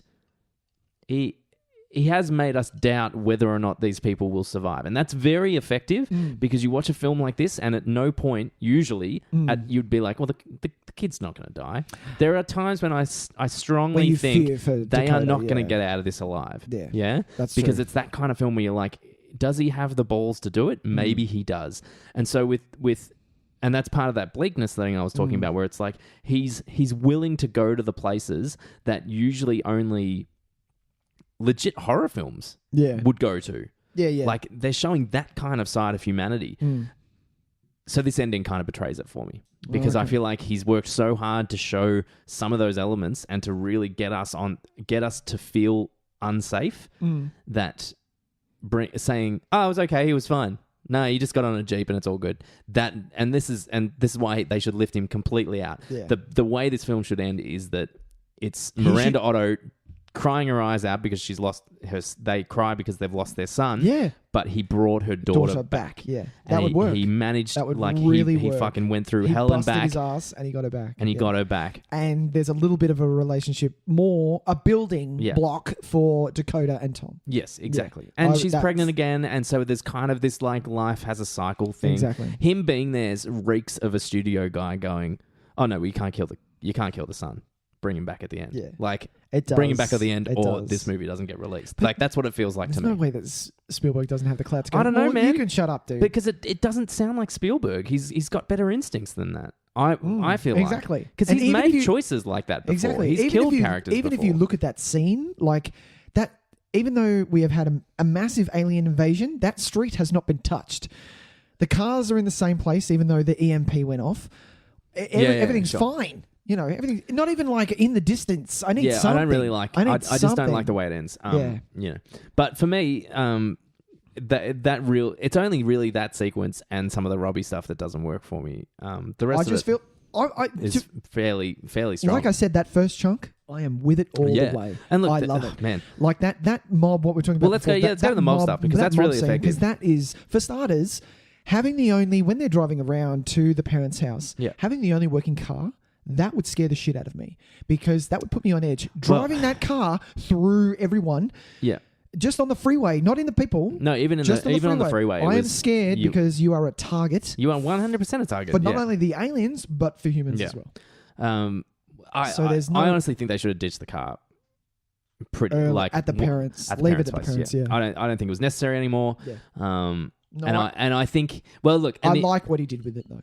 Yeah, look, and this is the thing. Like, it shows Ray is Ray. Tom Cruise's character. Yeah. Yeah. It shows Ray's kind of inability to have any kind of foresight really at that Yeah, point yeah. because if you thought it like that's it, you'd think about it and you'd Yeah, go, exactly. As As soon do you as know what? you No, I'm saw not it- going to take the car because I'm going to get mobbed as soon as I. Exactly. And I don't know if I can. Maybe let's. Yeah. You know, or like. Or maybe you didn't. Even if you get to the stage where you're seeing too many people, stop the car. Everyone get out of the car. Well, this is this is the thing. It's kind of like this is why I just want to lift Chapman out of this movie. Yeah. Is because he does like I like when he says, "Do you want to drive?" Yeah. Because it's don't have a his license. way of saying, okay, cool. I need to start giving you mending. I want to responsibility. give you some responsibility in this really fucked up situation. I need to sleep. You're the next responsible person. I You're trust driving. you enough. Drive. Except, as if when he noticed that the crowd was building up, he didn't go, Dad, get up. we're not there yet, but we're starting. It's You starting would to fill see up. it. You'd see it coming up, and you'd be like, "We've got a car. We've got a car, We're gonna get yeah. fucking. We're gonna get. mobbed. And we turn off and we go a different way. I just don't Turn the understand fuck the way around. they're driving anyway. It's like they're driving towards a pier. Yeah, they are. They're going to drive their car onto the ferry. That's what they think. What? That's idiotic. Yeah. Absolutely idiotic. But that scene, like, That scene is because it just builds and Yeah. you think that it's not going to, okay, he's going to get his daughter back. No. And then all of a sudden Dakota just gets flooded with people just jumping in the car. That bit terrifies me. And I'm like, terrifies oh my me. God. Yeah. Yeah. That is like my nightmare. That is my nightmare. Being Dakota fanning in that situation. Really? Like being in a situation where you have no... where I'm overwhelmed by people and Yeah. have no way of getting out of So it. Stacks on Tyson, you are having a panic Stacks on attack. gives me a panic attack, basically. Oh, fuck. Yeah, and so you think it like I equate it to things like if I was ever at because I go to the football quite regularly. If I was ever at the football and some kind of terrorist attack or natural disaster happened to Right, occur yeah, because they're obviously hotspots for that kind of stuff. If Absolutely, if anyone thought about that, they'd be like, we'll hit grand final day or whatever. Yeah, My good point. nightmare is being Jesus. caught in that environment and being In that raid. like crushed in that. Yeah. Like and Because it happened. Full on. like people trying to run for their Yeah. lives have no consideration for anybody else, Well, and that's yeah, and they're that's part of it. panicking. People And don't everyone panics, control and so when yeah, they that's panic, yeah. like so this tapped into that fear really well. Yeah. And So good. it But just it's- makes human beings such fuckwits. Yeah. Like, We are. but we are. We are. Well, I just want to. Go on. That is an incredibly good scene, and there's parts in that That's scene my that are so favourite. really greatly Spielberg. I Yeah. love how he has a knack for escalating tension. Like I love the bit where not only do they get thrown into the water, Yeah. and we have to deal with that, Yeah. but the car then comes and falls on Hits top of them. them, yeah. He is so good at escalating that. Yeah. So it's never just we fell into the water, we have to figure out what to do. It's now a car. It's now something else. It's now this. It's now that. He's Yeah. really really good at that. That's essentially what every Indiana Jones movie is made up of. Yeah, that's true. Is yeah. going from this yeah. to Once this you're finished to with this. something, the other thing What's is the right next behind thing? you. Yeah, exactly. And so he does that so well, Yeah. and it never feels forced. Like No. he manages to make it feel like a natural evolution of events, Yeah. and so he's fucking great at that shit. Mm. But yeah, I do love also go. how that scene ends, because at that point it's from there that I side with Tom Cruise a little more, Sure. because he breaks down and almost lost his kids. Yeah. And I was like, that's insane. Yeah. But also the fact that you don't see it, but you hear it, that someone shoots the person who got the car. Someone that shoots bit's, him. That bit's fucked. Yeah, Man. it's beautifully yeah. done. You It don't is need to see beautiful. it, and I'm that's a it. big fan. I've said this You before, kind but of I'm a big fan it's kind of of not seeing, it's not in focus. seeing the violence. You just see it. Yeah, you see the guy point the gun, and it's right on the edge of the screen. And, Yeah. But I mean, yeah, like it's funny how it just takes one person to be the one that smashes man. the window, Yeah. and then Someone suddenly throws a bottle, and then everybody all of a sudden, everybody kind of That, fires up. I forget that guy pulling the window open. That's a terrifying image. What the hell And is that's, that? you know, What do you expect to do? Just because he's got a but car this that moves? This is what I'm. The this, fuck are you doing? It perfectly shows how the lengths that people will go to in that situation when they Yeah. are no longer able to control their own senses. Yeah.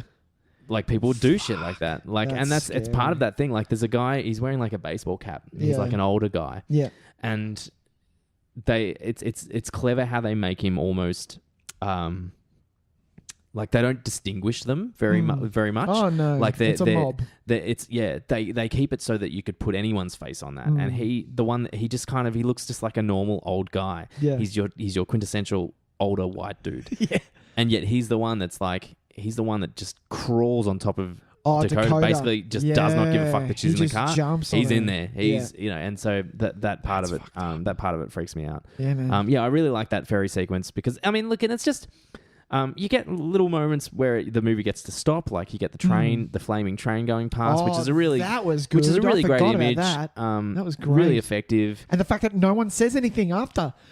No, and I really like that part of it. Everyone just acknowledges that we're gonna have to deal with some fucked up shit at the moment. So, and it's we've had your initial attack, we've had the follow up kind of attack while we're at the house, which results in the plane crashing, which is. Not a great scene. The conversation with the reporters, it feels really kind of like it seems a little pulled out. Well, because it's like we want to try and provide a little bit of exposition, so we're going to try and figure out ways to do it. Yeah, and that's not the most effective way. So just a little tidbit. I've actually been on that set with the plane.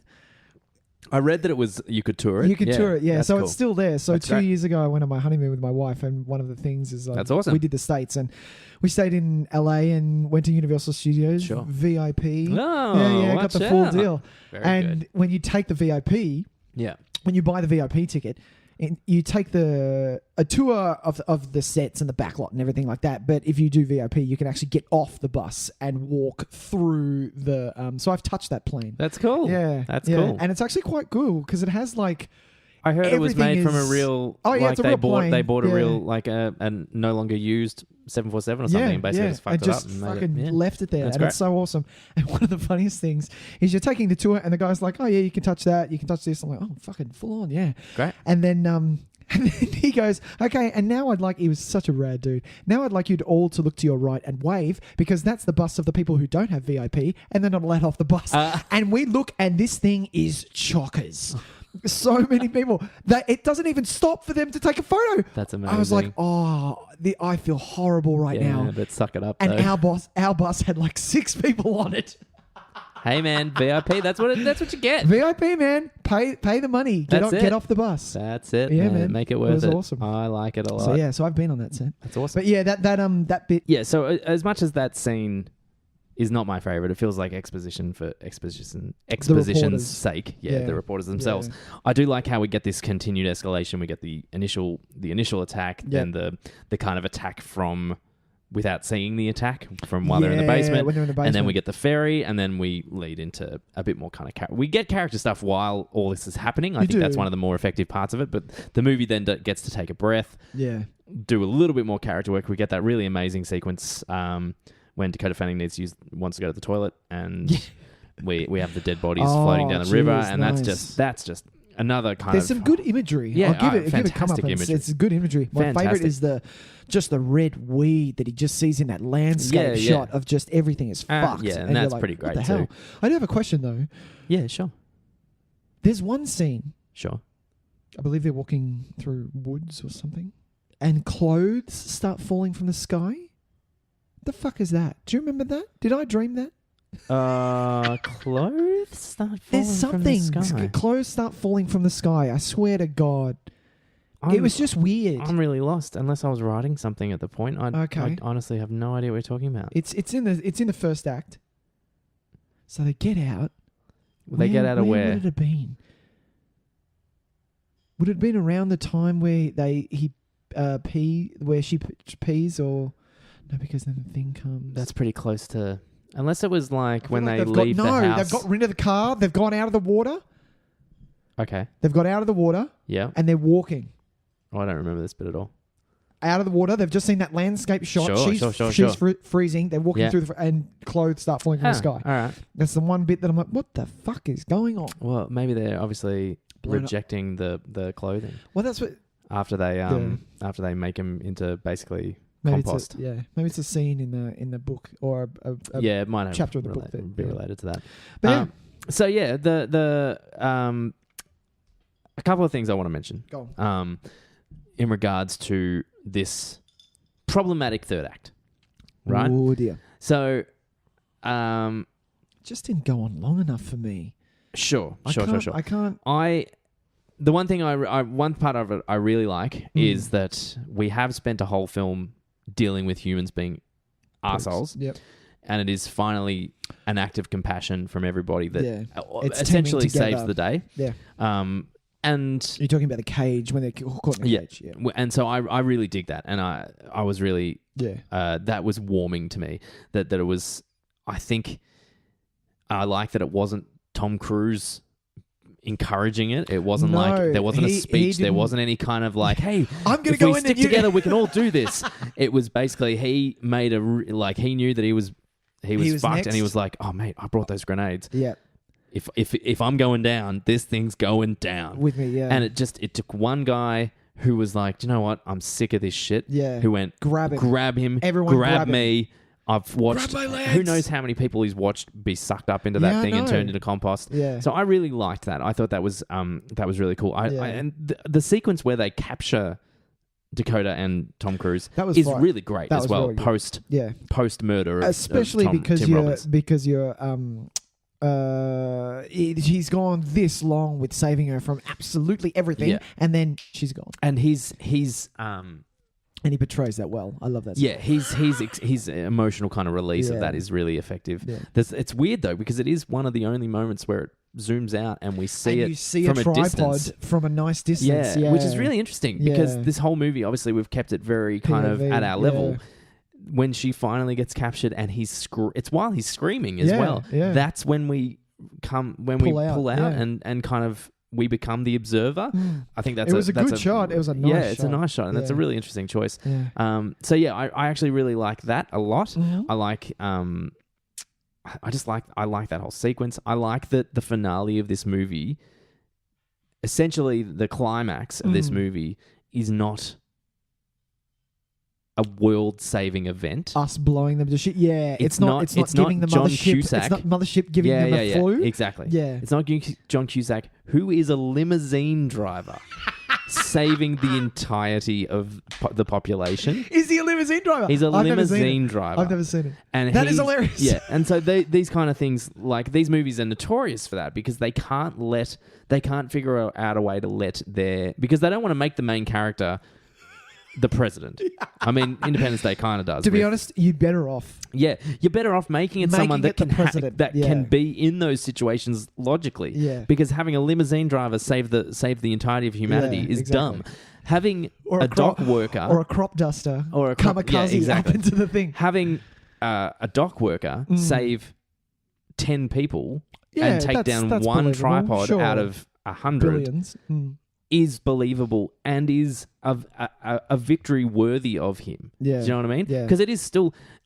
The movie does pay it the respect it deserves. It is an incredible feat to have brought down one. Yeah. It's not going to save the world. It's not going to end the war. But he fought that hard and brought down one, and that is an incredible feat. And that I love that that's our climax of this film. Yeah. Because so it's not technically the climax. But it is the climax for me. Yeah. Yeah. Because I don't think there's anything wrong with they caught a cold. Oh, concept, absolutely not. Because I'm on board for it 100%. Yeah. I just think that's how it was written in the book. Yeah. I believe sticking true to the original text. Don't change it up just because we're in 2000. And I think that makes it more realistic because he is not. Yeah, he doesn't go implant the virus Goldblum style. No, he does what he has to do to save his family. Yeah. And by sheer course of action, nothing to do with him. No, the aliens are also going to perish on our planet. I just would have. I feel, for starters, I feel that this entire movie happens in a weekend. Yeah, it does feel. Yeah, it should be stretched so out. Rushed. Yeah, doesn't it? And especially because when they get on the boat, is it when they get on the boat? Yeah, it's when they get on the boat and you walk past. There's all the missing. My child's missing. All the signs and all that kind of stuff. A day has gone past. Who the fuck had time to make that up? You need to feel a little bit more. Of the despair and how we, as the human race, have no fucking chance against an alien race that comes down and just starts harvesting us, because literally that's what they're doing. They're eating us and then just spitting out the bones. It's intense. Yeah. But yeah, it was way too fast for me, and for something that's called War of the Worlds, I needed to see a little bit more of the war. See, yeah, and And I don't mind it. I wouldn't say that I needed to see it. Yeah. I completely understand where you're coming from. That is a choice that a different movie would make. Sure. Whether or not it makes it a better or a worse movie, I'm not comfortable saying. But I like this movie for not being that, the disaster, for making it about the family, rather than one person's experience. I do agree with that. I do agree with that. I feel like we do get that in other movies. Like we've had the opportunity to have that. Yeah. I think it's nice that this one decided it's going to be about the isolated event. Yeah. Or the isolated relationships around that event. I do like that. I do like that. And at the same time, but maybe a couple of shots of something could have been cool. Just the ending. I don't need it. Even if you're not going to show me the war, don't show me the war. I don't care. I don't need to see it. What I do need to see is that ending a little bit more. I need to see the fact that not only have they gone down via the flu and you see one do that or something kind of a bit more narratively telling us that. Yeah. But yeah, I would rather you see that rather than just the one that's down on the building, and then we take one down. Sure. Then the movie ends. Yeah. You know, I get you. For me, you've taken two down. Yeah. You know what I mean? Yeah, I get you. I get you. And I feel like this is one of those cases where it needs to be someone smarter than us because in my head all I can see is like those awful scenes at the end of Independence Day when it's like a bunch of Australian people in a Kubras waving and jumping around, and then some people from Africa with like all the jewelry around their neck and stuff dancing around and praising the crushed, and it's like. And then you see the beautiful shot of the American family with the pie, and in the reflection of the window that they're waving out of, there is an American flag. And so how you need someone smarter than us, someone like Spielberg, who could have done that better. Exactly. His version of that, that's what I wanted to see. And I feel like I'm not hanging shit on Independence Day. Like, it's just, that's just the kind of movie it is. It's a movie. No, but you know what you're going in for Independence Day. When this came out, you knew it was Spielberg. You're like, oh, well, this is going to be something different. Sure. Well, that would have been interesting to see. One thing I didn't like is, and that really, really rubbed me the wrong way. And it just, I felt, no, it didn't rub me the wrong way. That's wrong. That's wrong to say that. I just felt that, where is it? I just felt that narratively it didn't work. You don't need to see the aliens, Tyson, come down. You don't need to see that bit. For starters, they're really bad designed aliens. They're weird. Yeah, the fact that they're tripods as well. Come on, really? Well, because we did it twice in the basement. Exactly. I think do the one.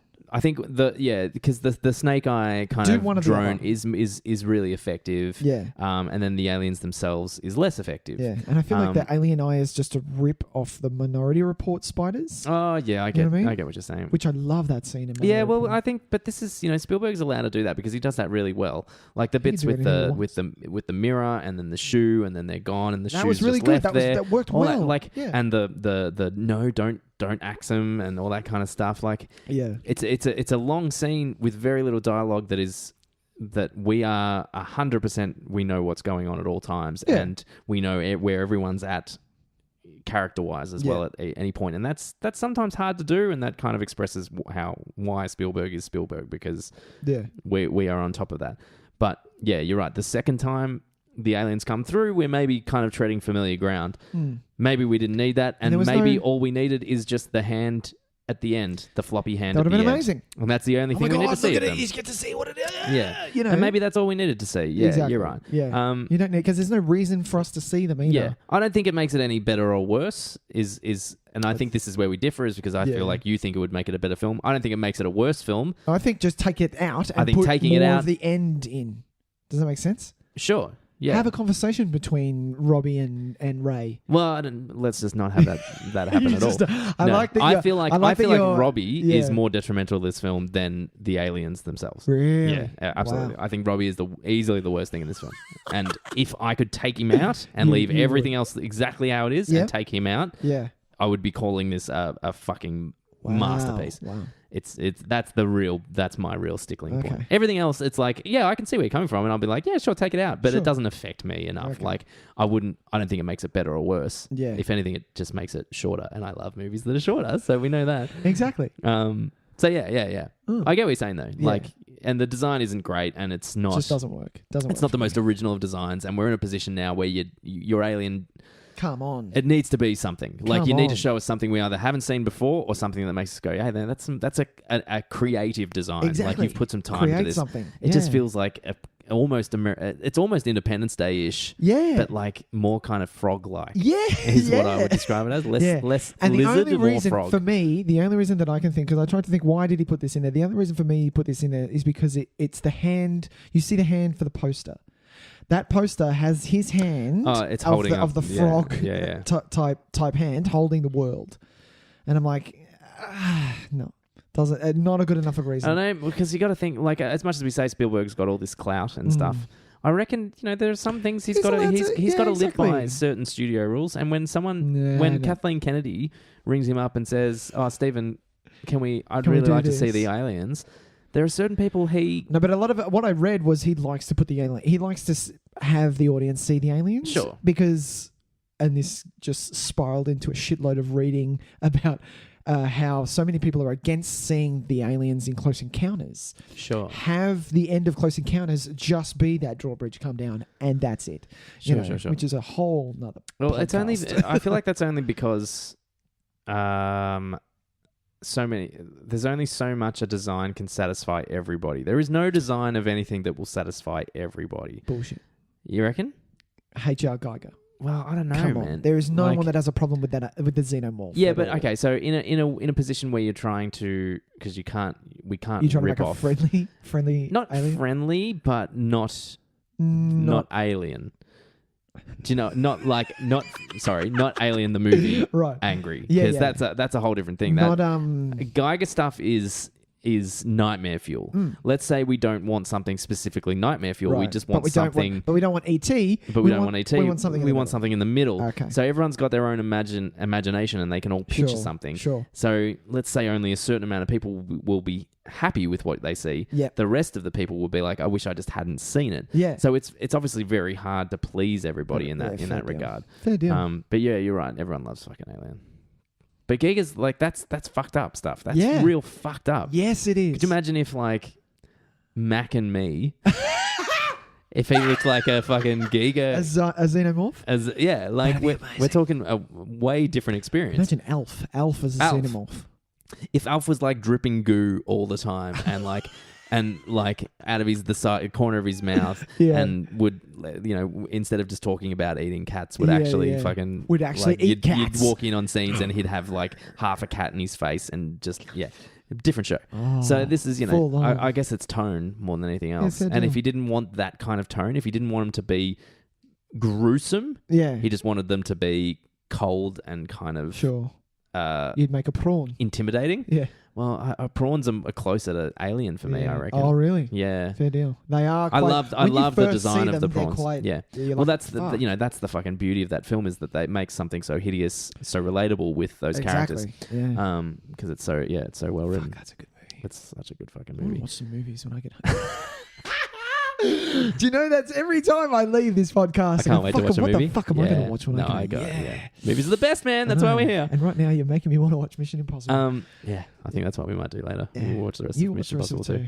Yeah. Well, should we leave it there? You happy to leave it there? I'm happy to leave it there. I conveyed enough. I to be honest, I feel I don't need to put forward an argument that a lot of people know that this movie doesn't work in the end. No. You say that this movie doesn't work in the end. Watching it, if you're going to watch this movie, I say watch it. Just turn it off halfway through. Hey man, some of the best movies don't ultimately work at the end. Exactly. Signs is 99% the best movie ever made, and 1% a fucking garbage pile. What is Signs? Signs. Yeah. Ah, Signs. And so, I like that. Yeah, but I can appreciate 99% of that film like as a fucking like masterpiece. Yeah, man. And that 1%, it's just like, God, I'll just you just get up, but just got to deal with it. It's so minuscule. No, but the thing is, okay, the difference between this and that is that is minuscule, and I can look over that. This is too big. Well, this is. I'm in the same position where I'm this is way too fucking big for me to even look over. I'm like, Steven, move on from Tim. Why do we need to kill him? Let's go. And whereas I'm in the position where it's only the post Tim Robbins stuff that doesn't work for me, so I can forgive that. Okay. And I find everything up until the end of the Tim Robbins stuff to be pretty much great. Like there's little moments of obviously, absolutely. But I like that he's a nutter. Yeah, and I'm on board. We've already talked about this. But I'm on board with him having to kill him. Like I think really as a character choice, I'm on board with that. Wow. Okay. But yeah, so I like that. You're more forgiving. Tyson's more forgiving. But I'm generally a forgiving person. You are. You're very. But nice. I know that there are. What's funny is that this movie's it's gone down over time. Like What do you it was reviewed quite well when it first came out, Really? and it was very successful I don't remember financially, that. and now it's gradually gotten worse in people's opinion. So, there are movies like that, whereas Absolutely.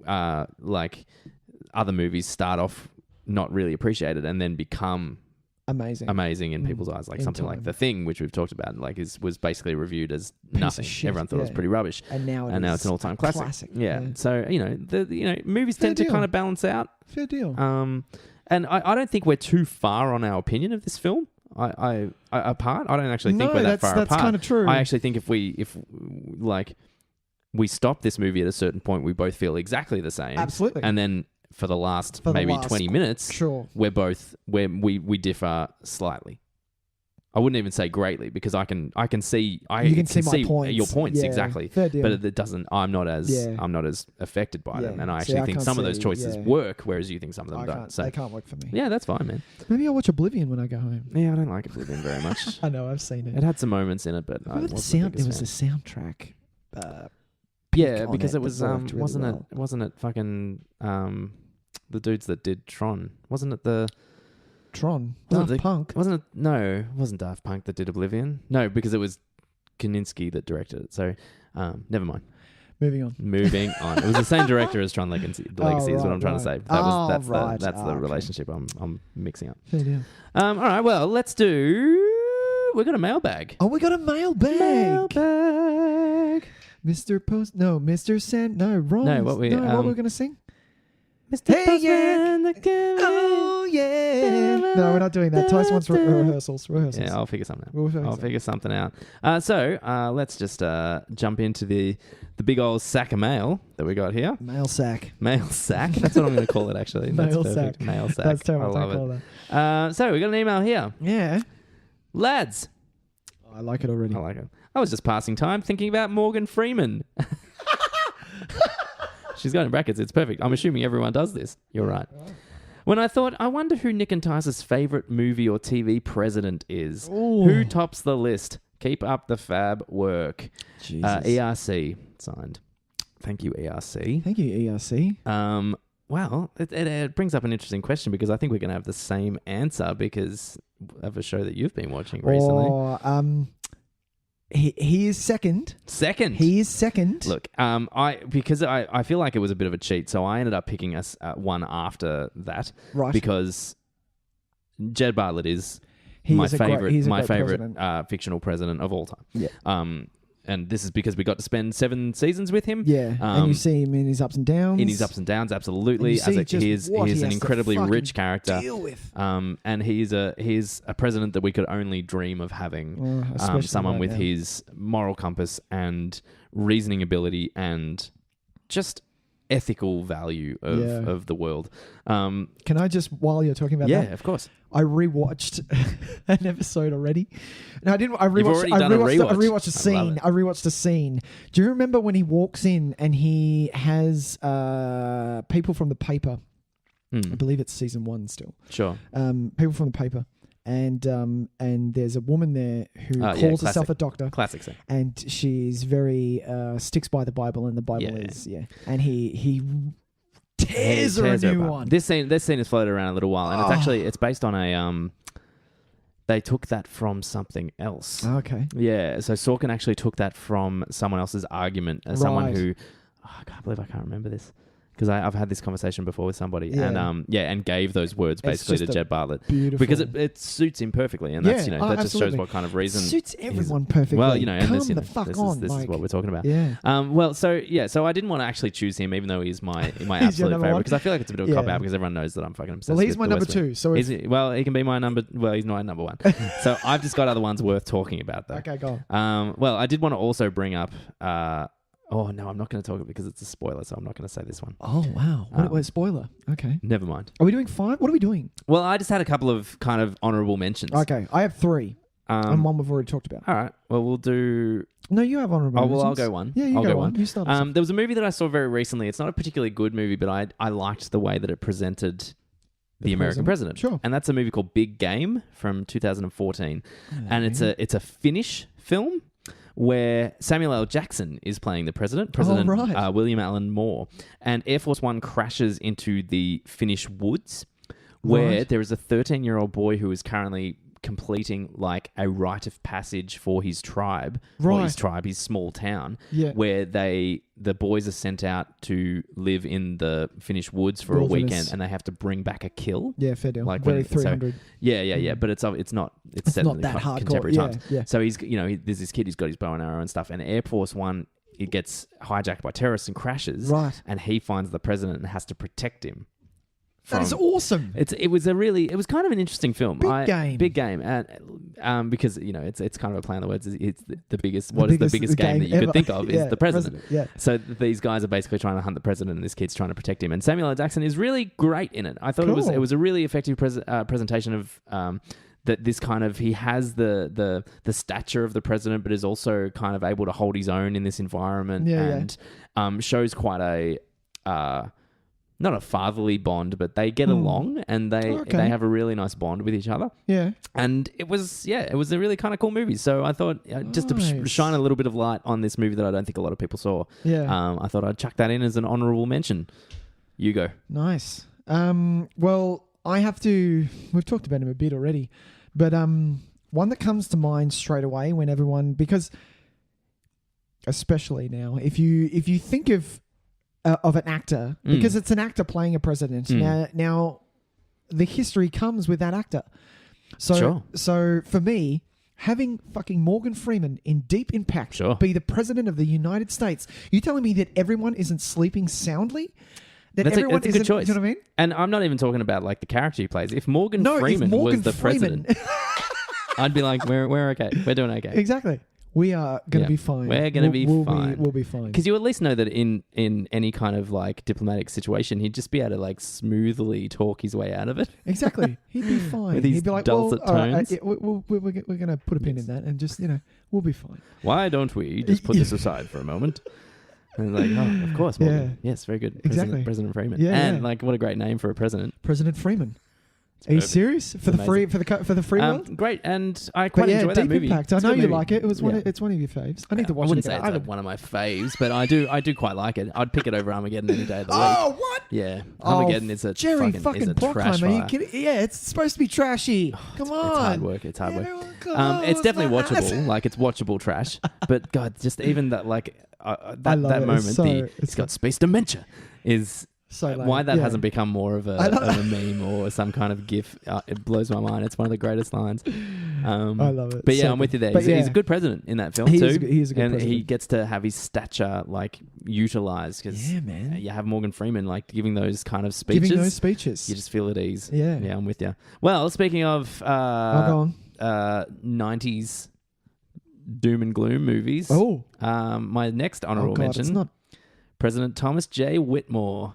Independence Day. Bill Pullman. The guy that you really don't see as a president. But that's what I love about it is because fucking speech. That speech, so man, well. and this is 100%. This is on the back of that speech, and his appearance in Independence Day Resurgence, which was not a great film, but it was so good to see Bill Pullman in that film, in that role, sporting the mad beard, and still having that same kind of like impact on Should I watch Resurgence? Okay. Give it a go, man. It's got that trailer using that speech the way that it did. It was really good. Me. Yeah, it was really good. Because look, that speech is, it will be immortalized forever. Oh yeah. It's one of the all-time great pump-up speeches. Yeah, man. There's a guy that I always remember out of the guy that salutes, Yeah. who looks like Christian Slater. Yeah. That guy will forever be like burned into my brain, and I have no idea who he is. But there's a moment where he looks at him and he salutes, and he's wearing like the goggles, the Air Force goggles, and the hat. Yeah, and look, it's a killer speech, and sometimes that's all you need to make a memorable president. That's nice. I like it. All right, well, I'm going to have an honorable mention, and then I'm going to have my number one. Okay, sure. So this is my honorable mention is a female president. Ah, sick. Yeah. And that's trying to think. It's a TV show. Oh, okay, yeah, I never watched the show. It's 24. So after I think it's after Dennis Haysbert. After Dennis Haysbert. Yeah. Who's the president? She is the actor's name is Cherry Jones. You might have seen her. She's recently doing Transparent. Right. But yeah, the president's name is Alison Taylor, and she is just commanding in every sense of the word. She is badass. Oh, great. She's so good. So good. Yeah, nice. I can't not. So from what top season? 3, huh? Because Dennis Haysbert is season 1 and 2. No, he's 1, 2, 3, 4. Okay. And she's then that's his term, and then basically. his term, and then spoilers for Dennis Haysbert, and then there's one season of Another President, and then she's the rest. So I think she gets 6 and 7. Okay, cool. Yeah. Yeah, I was checked out of 24 by 6 and 7. Yeah, I that's think I fine. made it to maybe season 3. Watch 6. It's fucking awesome. All right, I might get back around to Am I wrong? Am I? I don't know. I kind of got over it. Hang on a minute. I'd love to Don't watch get it. over it. It's fucking awesome. All right. Yeah, 6 and 7. Watch Okay. 7. All It's right, awesome. nice. But yeah, she's badass. All right, very good. Yeah, I'll have to I check have her to because Jed Bartlett has actually replaced her. So Sure, she's she my was second. always- She was always your- up there. Yeah. She was always in my second. So, All right. Yeah. Well, there you go. Yeah. Well, because there is no one topping Jed Bartlett, I thought I'd go the complete opposite for my other favorite, and I'd go do a complete prick. not a complete prick Yeah. at all, just the most ridiculous president. I'll go on. President Dwayne Elizondo Mountain Dew Herbert God. Camacho. Terry Crews in Idiocracy. Terry Crews. Idiocracy is a fantastic film if anyone hasn't Yeah, seen I've it. heard It's it's Mike good. Judge, Beavis and Butthead fame, who basically, it's Luke Wilson, who, I can't remember what happens. He sleeps for a very great amount of time. They're about to do, him and Maya Rudolph are going to do a scientific experiment, and it ends up with them sleeping, Yeah. and they wake up in the future and something goes wrong. Yeah. Anyway, so the future is basically stupidity is taken over because everything has gotten so easy that no one had to read anymore. No one had to do anything anymore. And so Good premise. everybody in the world is at the level of intelligence now that we would call a fucking idiot. So that's why it's called Idiocracy. With a fucking in Yeah, front? yeah, like A absolutely. fucking idiot. Absolutely. That's awesome. And so the president of the United States is a 5-time Ultimate SmackDown champion. He's a wrestler. That is awesome. Yeah. I love that. Played by Terry Crews in just a stunning performance. So good. Basically begins and ends speeches by firing like Uzis into the air. He has Mountain Dew in his name because he is sponsored by Mountain Dew. That is and hilarious. so he's taken it on as part of his name now. Right. It's That just is so funny. it's a great kind of satire film, and more terrifying as we go on because we're in a position now where if you looked at this movie, I think it was in 2005 or 6 this film came out. Yeah, yeah. You look at it then and you're like, well, thank God that'll never happen, and we're 2 clicks away from it really at the moment, and it's quite well, amazing. The Rock has come out and said, you know what? If he can run, And this is kind of it. Why We're the now fuck can talking I about not run? we're now talking about Kid Rock. yeah. Fucking is going to run for Senate. And legitimate people in the Republican Party have said, you know what, I'd like to hear what Kid Rock has to say. And it's like, excuse me, if we live in a world where Kid Rock can go and be part of the US Senate, like, you know, like people kind of give shit to Schwarzenegger for doing it, but at least he kind of, like, I might not agree with him politically, Absolutely. but he knew that when he took the office, it was a totally different thing. Yeah, And he was- played the part. Yeah. He was sensible, serious, and took his role very seriously. Very seriously. Very seriously. And was dealing with some really important shit. Like Yeah. he's still fighting for like environmental protection of California Yeah. and stuff like that. So, you know, everyone thought, oh, ridiculous Civil War, Schwarzenegger, but now seriously. he's come out to be the sensible one, which is amazing that we live in a time where Arnold Schwarzenegger is the sensible sensible one. choice. Fuck. So watching something like Idiocracy now is perhaps Yeah, a little yeah. bit more terrifying than you would like, but it's a really funny movie, Nice. really, really great.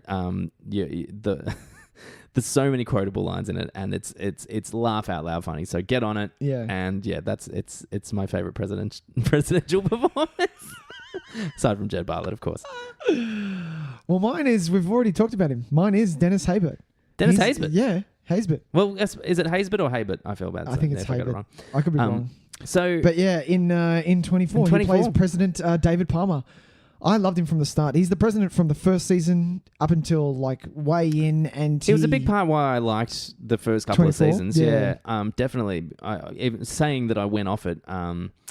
He goes through that's not really so fair much. He's awesome. because yeah. It's an awesome show. I love fucking 24. Well, look, and you know, I loved that first season like nothing else. Like I really, really did. Yeah. It was just one of those films that Yeah, skip 2 and head to 3 because 3 is the best because 3 starts Yeah. with Jack Bauer coming out from undercover but he's been so undercover that he is with the drug cartel that he's addicted to heroin.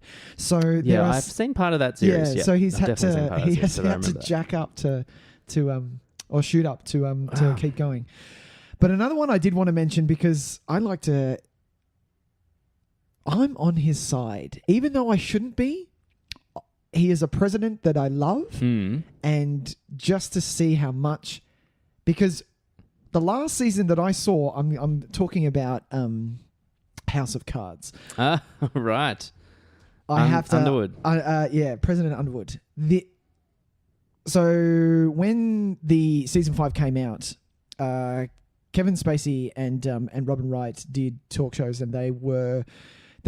A lot of the talk shows were saying, what are you going to do? Because, this show is known for Francis Underwood doing things that the president should not be doing. But unfortunately, in the reality that we live in, nothing is far-fetched anymore. Everything is fucking on the table. So, what Kevin Spacey and Robin Wright said was, believe it or not, this season has come out, and we wrote this season before Donald went into presidency.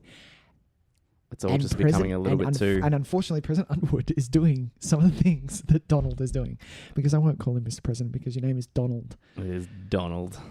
Sorry, Donnie. You don't get my vote. No. So that's it. Tys? Underwood, yeah. Look, I watched the first season, but... it's a good show, man. Yeah, well, the only reason that I got stuck into it is because... my favorite director had a lot to do with this. This was Fincher. For the first season. So the first season is absolutely the cinematography is absolutely Fincher. They've kind of waned off, but to be honest, this show is amazing. You see, there's a new Fincher show coming on Netflix. I'm all over it, man. Yeah, I'm looking forward to that. Yeah, that's going to be really good. Fincher's my guy. He is one of the best. But yeah, I think that's it, Tys. All right, man. Well, let's nah, that's it for me. No? Let's cross some streams. Oh, stream crossing. Crossing the streams. All right, crossing the streams. You're going to go first? I'll go first. All right, go for it. So my crossing the streams this week. Sorry about that. I just cracked my arm. That's good. Stretch it out. Is from Stan. Very good. 2007, Gone, Baby Gone. Ah, very good. Watch this movie. This movie, I love this movie. I love this movie because, number one, I know not a lot of people are a huge fan of Casey Affleck, and I understand those reasons. I do believe he's a good actor, though. Don't believe he should have received that Academy Award last year, this year. But anyway, moving on. It's for another day. But this, for me, cemented the fact that Ben Affleck should be a director and nothing else. Right. This man knows what he's doing. He came to the party. He's been around for long enough, and I feel that his directing outweighs his acting by a shitload. You know what? A fuck ton. So if you don't know what Gone Baby Gone is, it's it's one of those Boston crime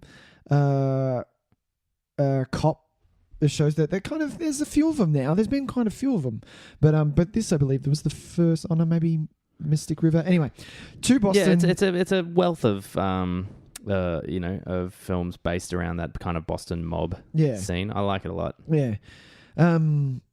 So two Boston area detectives investigate a little girl's kidnapping, which ultimately turns into a crisis, both professionally and personally. So this really draws the line about where your moral compass is pointed to, where it sits. And yeah, I love this movie. This movie is so good. I love Michelle Monaghan. I think she needs to do more. I think she's great. Yeah, she does. It has our favourite Ed Harris in it. Oh, I love Ed Harris. And it has Morgan Freeman, so you can't go wrong. You cannot go wrong. So yeah, it's really good. The other, bringing up Boston. So yeah, this is on Stan. Gone Baby Gone.